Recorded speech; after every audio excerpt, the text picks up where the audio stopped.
So earlier this year, Venerable Children was asked to speak at Harvard Divinity School. At some point in this talk, there was a student who asked her whether it was important to have a Buddhist teacher who looks like you or is of the same ethnic or cultural background and who understands your own background. And I think her response was one of surprise. And she said, why would that matter? Yeah, that she's been training her mind to see beyond these differences. And that's the point of our Buddhist practice. And then to her surprise, I think the student took offense. They became quite upset by this response, this appeal to some kind of human commonality, because they felt that this was a way of dismissing their experience as a minority, that in some way their voice or uniqueness of their identity was being challenged. And that was, of course, not her intention. But I think that really made an impression on her, and she's been thinking about it and talking to us about it, and that's what we were talking about earlier today. And I've been reflecting a lot on this too, because I was at college here in the US maybe 12 years ago, and at the time the mood was also very much about, the big idea at the time was deconstruction. You know, like, how are these disciplines that you study constructed? How is knowledge constructed? Who decides what is taught? And we're all questioning authority and all these things. And I remember too, I was an English major, so we started to ask questions about, like, who decides what we have to read? Yeah, why is Chaucer the cornerstone of English literature, you know, some dead white guy from the 13th century writing about Christians on pilgrimage? Like, why aren't we all reading Toni Morrison as the mandatory reading? Right, so questions like that, right? Who has the power to decide? And I came out of that, like, really riled up and angry, you know, in some way, like, with all these big questions, not knowing how to resolve them. And I wanted to reference this talk that I've found on TED years ago. It's by a Nigerian woman named Chimamanda Ngozi Adichie, wonderful writer. And she writes about this whole, she speaks for about 20 minutes on this whole topic called the danger of a single story. Yeah, I see nodding heads, people have seen this talk. It's really quite marvelous. And in it, she points out, you know, what's at stake for especially people in a minority position. Yeah. So I'm just going to read 2 paragraphs from this talk, where she says, it's impossible to talk about a single story without talking about power. Yeah. There is a word, an Igbo word, that I think about whenever I think about power structures of the world, and it is nkali. It is a noun that loosely translates to be greater than another. Like our economic and political world, stories too are defined by the principle of nkali. How they are told, who tells them, when they are told, how many stories are told, are really dependent on power.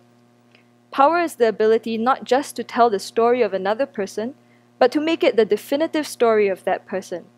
The Palestinian poet Mourid Barghouti writes that if you want to dispossess a people, the simplest way to do it is to tell their story and start with secondly. Start the story with the arrows of the Native Americans and not with the arrival of the British, and you have an entirely different story. Start the story with the failure of the African state, and not with the colonial creation of the African state, and you have an entirely different story. So, you know, it's a powerful point she makes, and I think we all take it, that especially in terms of how people are represented, who has the power to represent, who tells what stories, and how we internalize stories about ourselves and others, that's like it has a lot to do with power, right? And all of us have had to work with our own conditioning and undo that. But I think it gets, you know, when we think that the Buddhist message, the appeal to universality there is a way of imposing power on others, I think that's a deep misunderstanding. Yeah, the Buddha was not about imposing his ideas on other people. He was not interested in setting up some abstract conceptions about his race or other people's race and, you know, divide, conquer, control in any way. And when we think about what the Buddha taught, he's really appealing to some very basic, undeniable facts about our experience. Like, let's start with the first one. You were born. Did everyone here get born? Yes? Yeah, okay, and we don't remember, right? So this is the piece that he wants us to check up.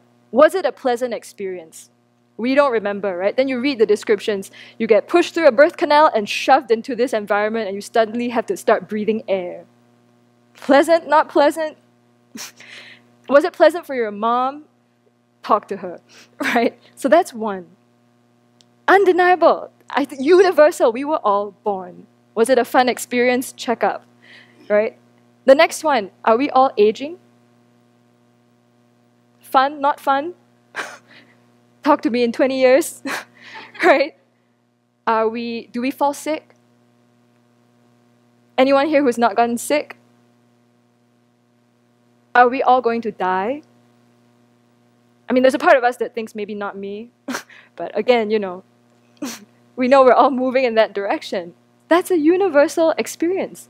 And it is not pleasant, right? That's, I think, what the Buddha is pointing us towards. And that as we connect with our own experience in that way and that of others, that opens the door to compassion and love.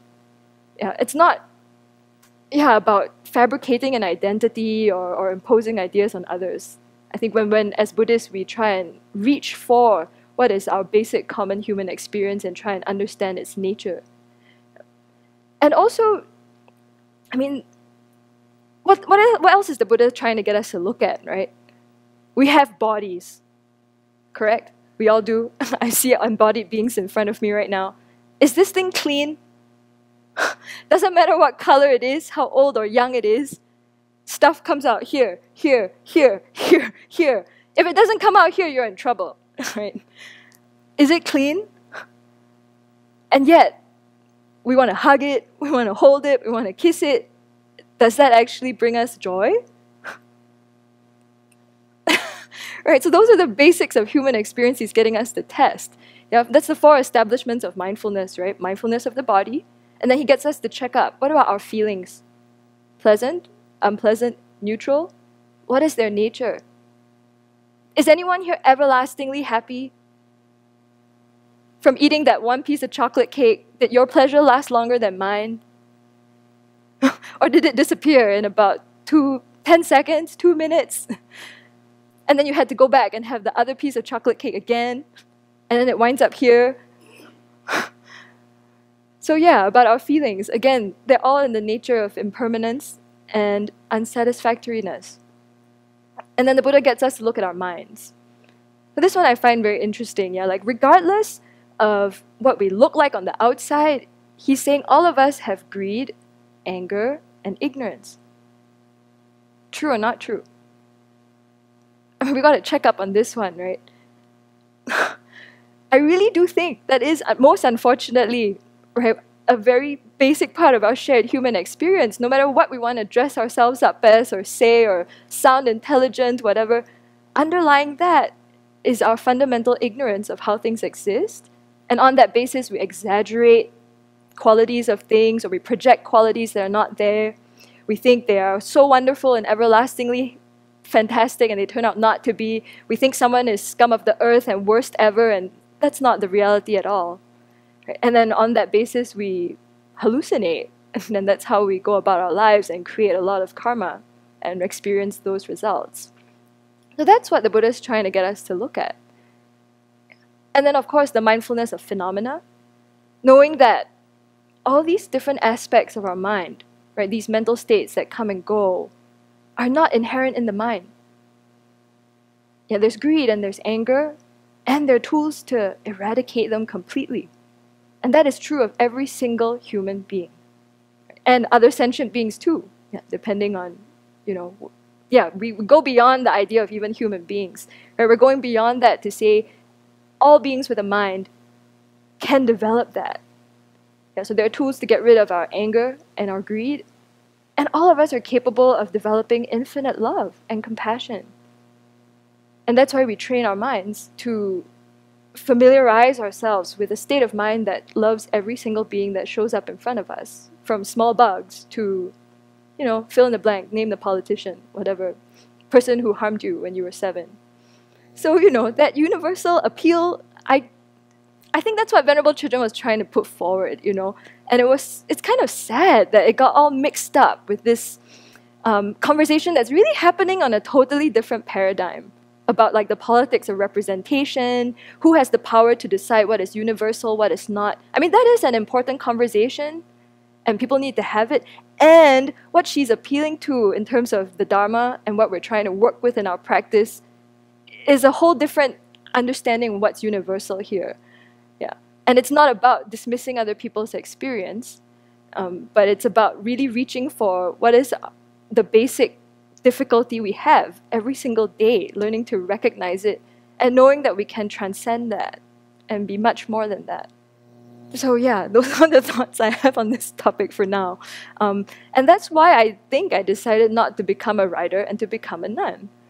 Because, I mean, all these discussions about the politics of representation, I felt so angry and helpless around that.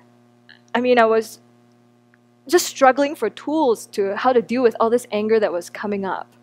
And what helped me a lot was entering into a faith that talked about how everybody suffers.